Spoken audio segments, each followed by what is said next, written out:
Hello दोस्तों, अगर आपको भी इंडिया पोस्ट पेमेंट बैंक में अपना अकाउंट ओपन करना है लेकिन आपको प्रोसेस पता नहीं है तो आप इस वीडियो को पूरे ध्यान से एंड तक देखिए, क्योंकि इस वीडियो में मैं आप लोग को डिटेल में बताऊंगा कि इंडिया पोस्ट पेमेंट बैंक में खाता कैसे खोलते हैं घर बैठे, वो भी अपने मोबाइल फ़ोन से।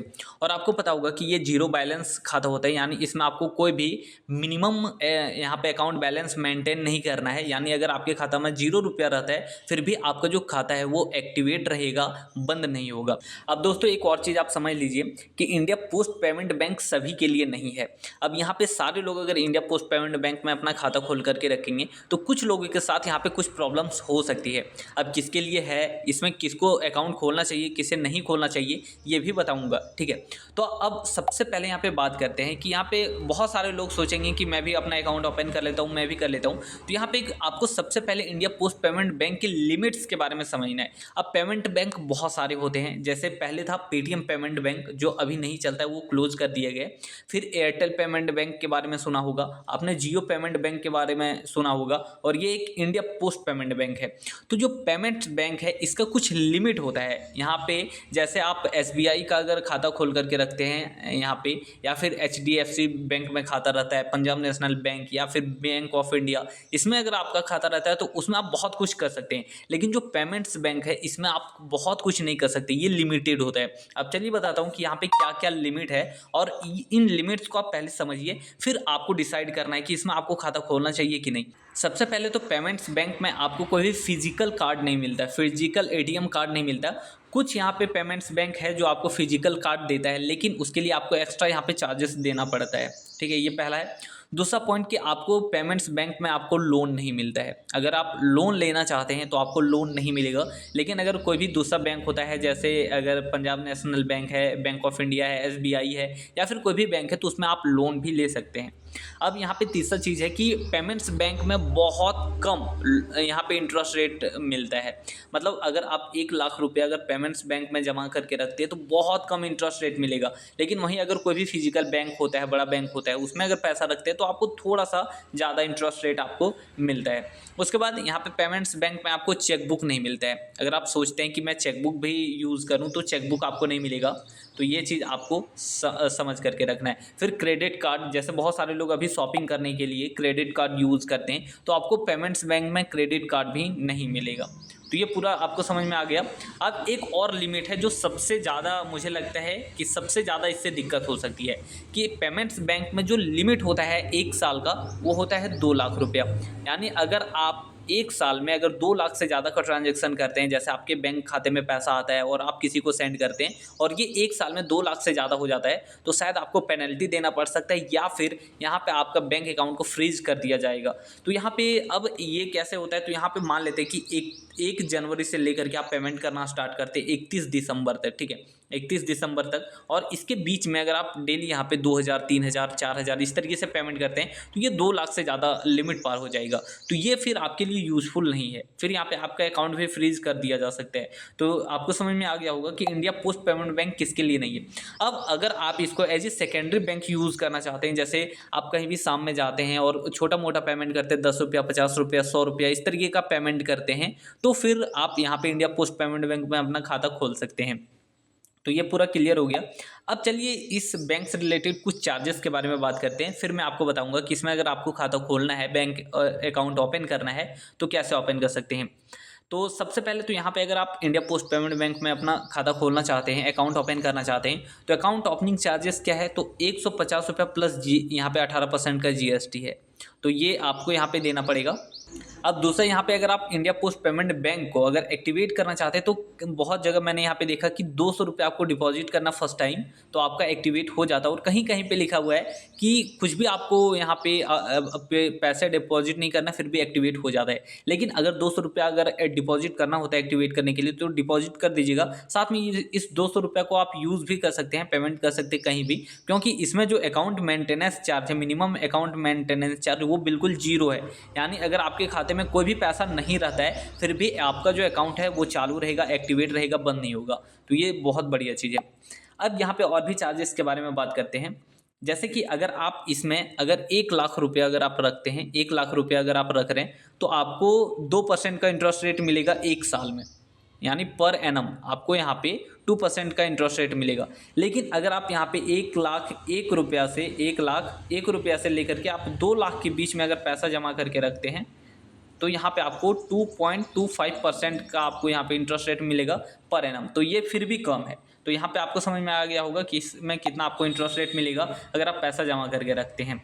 अब दोस्तों इंडिया पोस्ट पेमेंट बैंक में आपको वर्चुअल एटीएम कार्ड मिलता है जिससे आप यूपीआई लिंक करते हैं। अगर आपको यूपीआई यूज़ करना है तो वर्चुअल एटीएम कार्ड मिल जाता है। जैसे आप अकाउंट ओपन करेंगे इंस्टेंट आपको मिल जाता है, फिर आप उसको फ़ोनपे में, पेटीएम में, गूगल पे में जहाँ भी ऐड करना चाहते कर सकते हैं।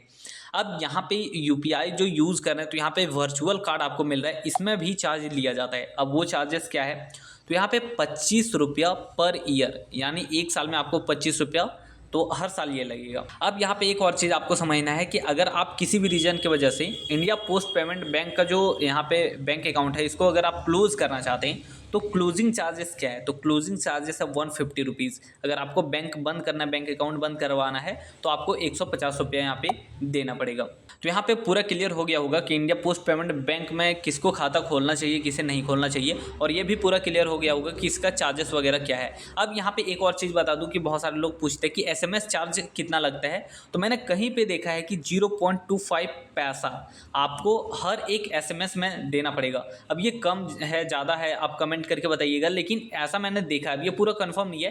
कंफर्म जो है था वो मैंने बताया, ये कंफर्म नहीं है क्योंकि 2-3 अलग अलग वेबसाइट में अलग अलग मैंने नंबर देखा है, तो वो मैंने आपको बता दिया। अब चलिए बताता हूँ कि अगर आपको इंडिया पोस्ट पेमेंट बैंक में अपना खाता खोलना है तो क्या करना है। तो सबसे पहले तो क्रोम ब्राउज़र को ओपन करना है। क्रोम ब्राउज़र ओपन करने के बाद यहाँ पे आपको सर्च करना है इंडिया पोस्ट पेमेंट बैंक। जैसे आप यहाँ पे सर्च करते हैं तो ये यहाँ पे आपको देखना है IPB, यहाँ पे India post payment bank online, इस ये जो लिंक मिलता है इस पर आपको क्लिक करना है। अब जैसे यहाँ पे क्लिक करते हैं तो यहाँ पे आपको एक पेज मिलेगा, इस तरीके से पेज मिलता है। अब इसमें कुछ यहाँ पे ऑप्शंस मिल रहा है। जैसे सबसे पहले तो यहाँ पे आप देख सकते हैं ये है डोर स्टेप बैंकिंग सर्विस, ठीक है, मतलब डोर स्टेप बैंकिंग सर्विस से आप अपना खाता खोल सकते हैं। अब इसमें बहुत सारे यहाँ पे ऑप्शंस हैं, जैसे यहाँ पे देख सकते हैं कैश विड्रॉल है और भी बहुत सारी चीज़ें हैं। तो यहाँ पे आपको क्या क्या फैसिलिटी, आपको यहाँ पे क्या क्या फीचर्स चाहिए, तो कैश विड्रॉल अगर आपको चाहिए तो यहाँ पे एक्टिवेट कर लेना है।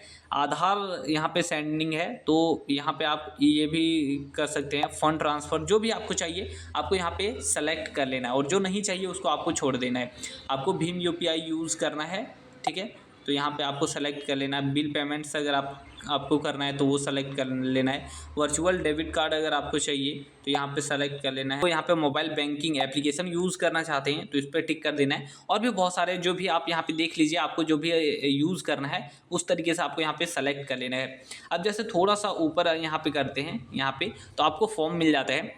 सबसे पहले तो यहाँ पे पहला ऑप्शन मिल रहा है, इस पर आपको क्लिक करना है। जैसे यहाँ पे क्लिक करते हैं तो आप मिस्टर हैं, मिसिज हैं या फिर मिस है, ये आपको सेलेक्ट कर लेना है। तो मैं यहाँ पे मिस्टर सेलेक्ट करता हूँ। अब यहाँ पे आपको अपना फर्स्ट नेम डालना है। अब आधार कार्ड में आपका जो फर्स्ट नेम है वही आपको यहाँ पे डालना है, फिर लास्ट नेम डालना है। मोबाइल नंबर जो है वो आपको यहाँ पे डाल देना है। ईमेल ID है तो डालना है, नहीं है तो छोड़ सकते हैं। एड्रेस लाइन यहाँ पे 1 मिलता है, इसमें डालना है। जो भी बच जाता है उसको सेकेंड एड्रेस लाइन में डाल देना है। फिर यहाँ पे पिन कोड का ऑप्शन मिलता है, जो भी आपका पिन कोड है वो आपको डालना है। अब जैसे पिन कोड आप डालते हैं तो आपके सबसे नज़दीकी में जो भी पोस्ट ऑफिस है वो यहाँ पे आप उसको यहाँ पे देख सकते हैं। जैसे यहाँ पे क्लिक करेंगे तो आपका जो भी पोस्ट ऑफिस सबसे नज़दीक है जिसको आप ब्रांच बनाना चाहते हैं उसको आपको सेलेक्ट कर लेना है। अब जैसे यहाँ पे आप सेलेक्ट करेंगे पोस्ट ऑफिस तो ये सब जो भी चीज़ें हैं ये ऑटोमेटिक यहाँ पे ऐड हो जाएगा। स्टेट वगैरह सारा कुछ ऑटोमेटिक यहाँ पे ऐड हो जाएगा। अब जैसे ये सारा कुछ फिल कर लेते हैं तो यहाँ पे आपको एक यहाँ पे रिक्वेस्ट आपको क्यों कर रहे हैं, आप इसको अप्लाई क्यों कर रहे हैं, तो यहाँ पे आपको बताना है कि आपको इंडिया पोस्ट पेमेंट बैंक में नया अकाउंट ओपन करना है, ठीक है। तो आपको ये यहाँ पे लिख देना है और इधर आपको एक चेकबॉक्स मिलता है, आपको इस पर टिक करना है और यहाँ पे आपको एक कैप्चा मिलता है। कैप्चा को आपको यहाँ पे देख करके यहाँ पे फिल करना है। अब एक चीज़ ध्यान रखना है कि बहुत सारे लोगों का यहाँ पे कैप्चा गलत हो जाता है। तो सबसे पहले जैसे आप यहाँ पे आते हैं सारा कुछ आपने ऊपर यहाँ पे फिल कर लिया है। अब आपको क्या करना है, कैप्चा अगर समझ आ रहा है तो फिल करना है, अगर समझ नहीं आ रहा है तो ट्राई नहीं करना है। यहाँ पे आपको एक रिसेट का बटन मिलता है, इस पर क्लिक करके आपको यहाँ पे कैप्चा चेंज कर लेना है। अब अगर आपको समझ आ रहा है तो आप फिल कीजिए। अगर 2-3 बार इस तरीके से गलत अगर आप डालते हैं तो इस फॉर्म में यहाँ पे आपको शायद थोड़ा देर के लिए यहाँ पे आपको ब्लॉक कर दिया जाएगा, इसलिए अच्छे से ध्यान से आपको यहाँ पे कैप्चा डालना है। अब जैसे कैप्चा सबमिट कर लेते हैं तो यहाँ पे क्या होगा कि आपका यहाँ पे आपको कॉल आएगा इंडिया पोस्ट पेमेंट बैंक की तरफ से और यहाँ पे आपसे सवाल पूछा जाएगा और केवाईसी वेरिफिकेशन भी किया जाएगा।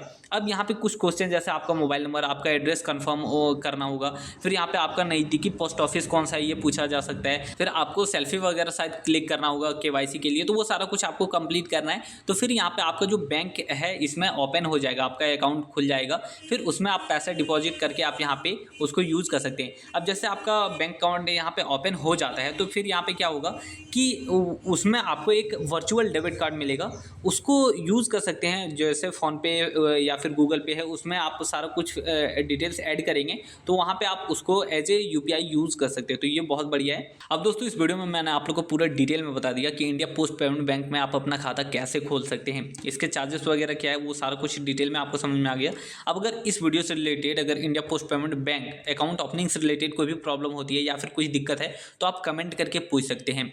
और दोस्तों अगर आप लोन लेने के बारे में सोच रहे हैं और आप चाहते हैं कि इंस्टेंट लोन एप्लीकेशन से लोन लें, तो बहुत सारे एप्लीकेशंस मार्केट में होते हैं जो फेक होता है। लेकिन अगर आपको जानना है कि कौन सा ऐसा एप्लीकेशन है जो आरबीआई रजिस्टर्ड एप्लीकेशन है जिसमें आपको कम इंटरेस्ट रेट पे लोन मिले, तो ऐसे बहुत सारे एप्लीकेशंस का मैं रिव्यू करता हूँ।